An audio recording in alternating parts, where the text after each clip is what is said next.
Our church has been growing by the thousands for the past couple months to the point that we don't have space for cars or people.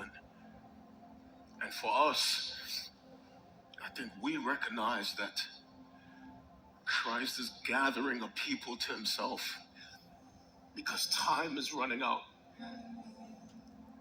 And that there is a cry coming from the wilderness. Regardless if they don't understand him, they persecute him, they lie. There is a cry coming from the wilderness in which God is gathering his people in this city and in this hour and around the country. And we feel that what we are a part of is a move of God, a revival.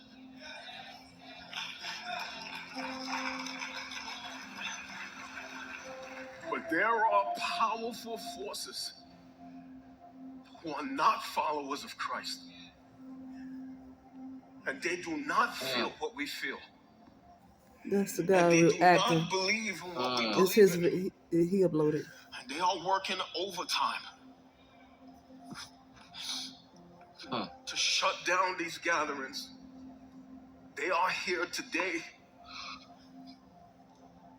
Some of them are in this room. They're in the building. They're in the street. City officials are here today. There are people up the street in the housing development who are making phone calls every week in the city. Karens up the street that are working overtime with the city with lies to put us out.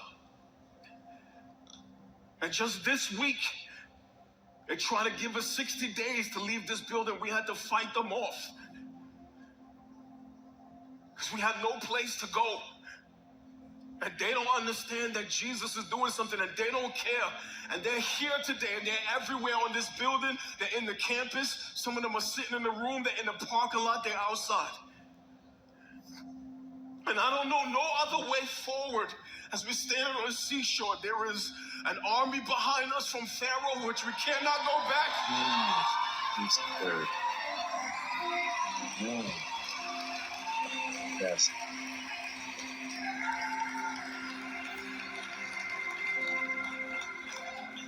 And there is an ocean in front of us that we have to cross. And I don't know no way forward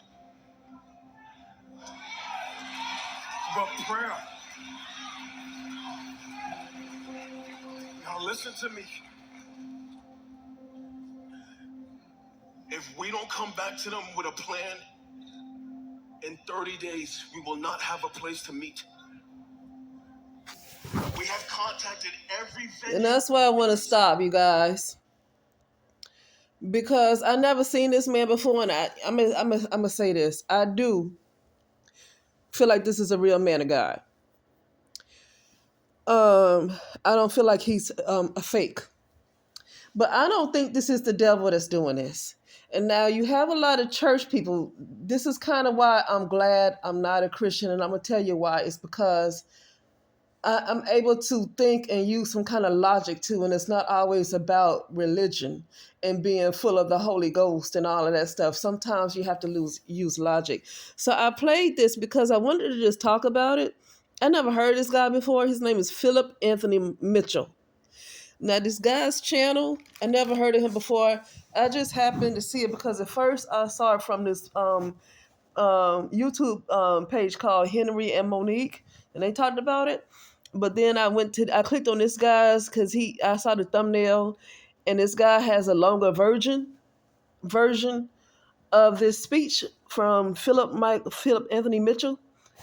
And so I clicked on it, and it showed his face, but his name is Mark. I don't have on my glasses. Mark LeBron. I'm sorry, I don't have my glasses. I can read, I just don't have my glasses on. All right. I never heard of him before, but I just clicked on the thumbnail, and I wanted to see a longer version. But I have to go. I just want to talk about this really quickly. Sometimes it's not always the devil. See, this is what, let me tell you something. I used to be a hardcore Christian. I used to be very hardcore, and I wasn't playing around. I would read the Bible every year. I would read the whole Bible. I would fast. I still fast a lot because I just know the benefits of fasting. So, so I still fast. Um, but I wasn't no play person. I would really, you know, I wasn't a play person.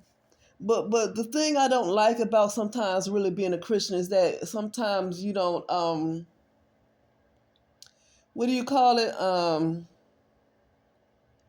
You don't think critically. You don't think critically as a Christian. And every time something comes up against you or something comes to correct you, it's always about the devil when it might not be about the devil.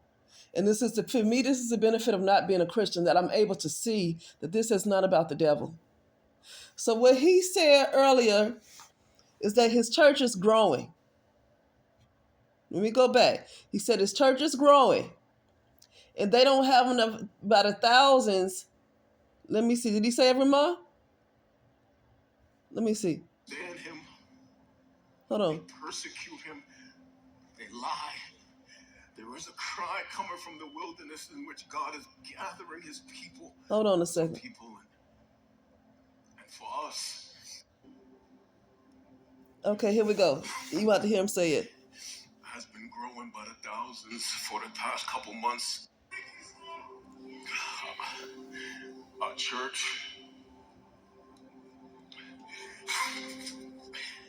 has been growing by the thousands for the past couple months to the point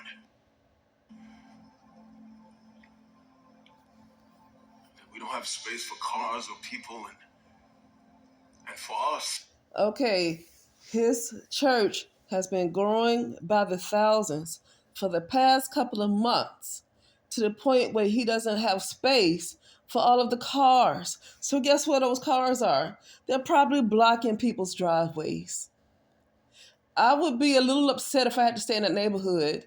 I get that there's a move of God happening, but that doesn't mean that people need to block up my driveway when I need to go somewhere. What if I need to go to the emergency room? What if I need to take somebody to the hospital? What if, even if I don't have to do any of those? I just don't want people blocking up my driveway. And it looks like people don't have room to park. They don't have room to park in the church's parking lot. So that means they have to park all around the neighborhood, and that's not giving anybody else room to have visitors on Sunday. And they probably sometimes people just don't care about blocking up people's driveways. Sometimes people don't care. They don't care. They only care about themselves. And so I wouldn't be surprised if they were blocking up people's driveways. But even if they weren't, even if they were properly parking like just on the side of the road, that's not leaving room for anybody else to have company for themselves. That means that whole day, every Sunday, just goes to that church. And if somebody want to have a family gathering where their friends or family need somewhere to park, their friends or family won't have anywhere to park every Sunday. For people who decide not to go to church and they just want to be home and somebody need to come visit them, that person will not have anywhere to park. They won't have anywhere to park. Their family won't have anywhere to park because the whole road is taken up by people that's attending that church. And so I'm seeing Christians that want to make it be about the devil. They want to make it be about the devil. Now he said that they are being given 30 days to come up with a plan. So this is not about the devil trying to kick them out. This is about you need to come up with a plan. You just cannot block up people's driveways, or even if you're not blocking people's driveways, you're making it hard for people to get around. People cannot drive up and down the street. If they have company, they have nowhere to park because the whole street is taken up by people who are attending the church. And then I'm sure they have Bible study. They probably have more than, I don't know if they have more than one service, but they need to have more than one service. They need to have a 10 o'clock. I used to go to the Word Church in Cleveland, Ohio before I moved to California. I used to go to the 8 o'clock Sunday service because that was the least crowded. I don't like crowds. So they would have an 8 o'clock service, they would have a 10 o'clock service, and they would have a 1 o'clock service. But also, at the Word Church, they would have 3 different locations because they were growing like that too. Okay, this was in Warrensville Heights, but it's Cleveland. It's basically Cleveland, Ohio. Metro Cleveland, Ohio, like Metro Atlanta, Metro Los Angeles or Metro Manhattan, whatever. It was called Warrensville Heights. Okay, Ohio. And it was a really big church, but they were growing like that too, where they had to have 3 different services. Okay, but not only that, they also need additional churches. So they had to put in a church like on, I think it was like near Euclid Avenue. It was like closer to downtown. I think it was Euclid Avenue though, in Cleveland, Ohio. And then they had another church. I think they had another church. And they had to have services over there too. So that's what happens when your church grows like that. You have to have a plan for where you're going to put all these people. You do. And so he's given 30 days to come up with a plan, or else they're going to put him out. And that's just kind of how it has to be. Okay, because it's like, I get that. See, the thing is, and I get it. He is probably so heavily bound, he's so heavily bound that he's no earthly good, meaning that he just concerned with the move of God and what he's doing, but doesn't care about the inconvenience that is causing that neighborhood. He just doesn't care. And the fact that people complain about that, it's the devil. That's heavily bound and no earthly good right there. That's a lack of critical thinking. And that's what happens that's what happens to me. That's what happens when people are Christians. I'm not trying to be funny, but I'm not criticizing the word of God. No, I'm not saying that. What I'm saying is when people are Christians, they tend to not think critically. This is not the devil that's doing this.